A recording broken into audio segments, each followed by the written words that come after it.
Mr. Green was found murdered in his study early Sunday morning. Investigators uncovered a bloody knife, poorly hidden in Mr. Green's desk. Fingerprints found on the murder weapon were sent to the lab for further analysis.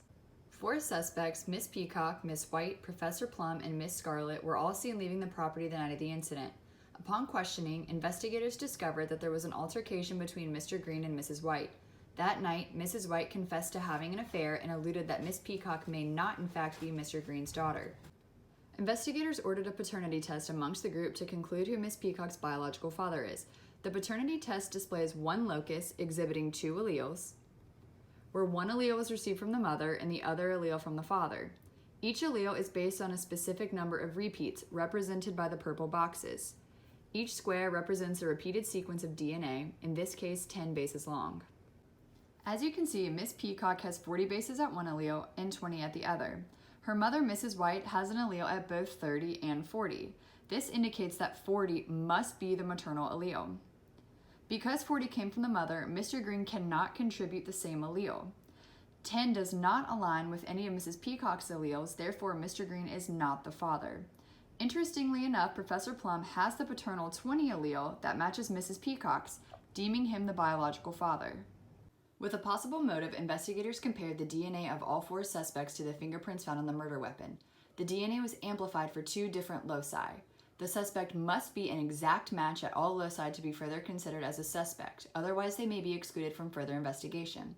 At locus 1, it appears that the victim, Mr. Green, matches the first band in comparison to the evidence. However, the second band does not match. Because all bands must be an exact match, he can be excluded.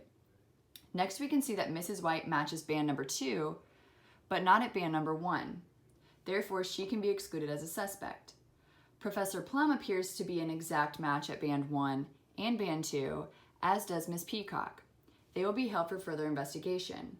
As for Miss Scarlett, she does not match with either of the bands. Therefore, she too can be excluded as a suspect. At locus 2, we can begin by excluding all of the suspects from locus 1 that were not an exact match. Mr. Green, Miss White, and Miss Scarlett are all released from further investigation. Although Mrs. White matches both bands at locus 2, she is still not an exact match at both loci. We can exclude Miss Peacock from the investigation as she does not match exactly at both bands. Professor Plum, on the other hand, has some explaining to do as he is a perfect match for both bands at both loci. As we discovered earlier, Miss Peacock is the daughter of Professor Plum. Looking at her DNA compared to her father's, it appears she is a partial match to the DNA from the murder weapon. This may contribute to ethical issues and a true investigation.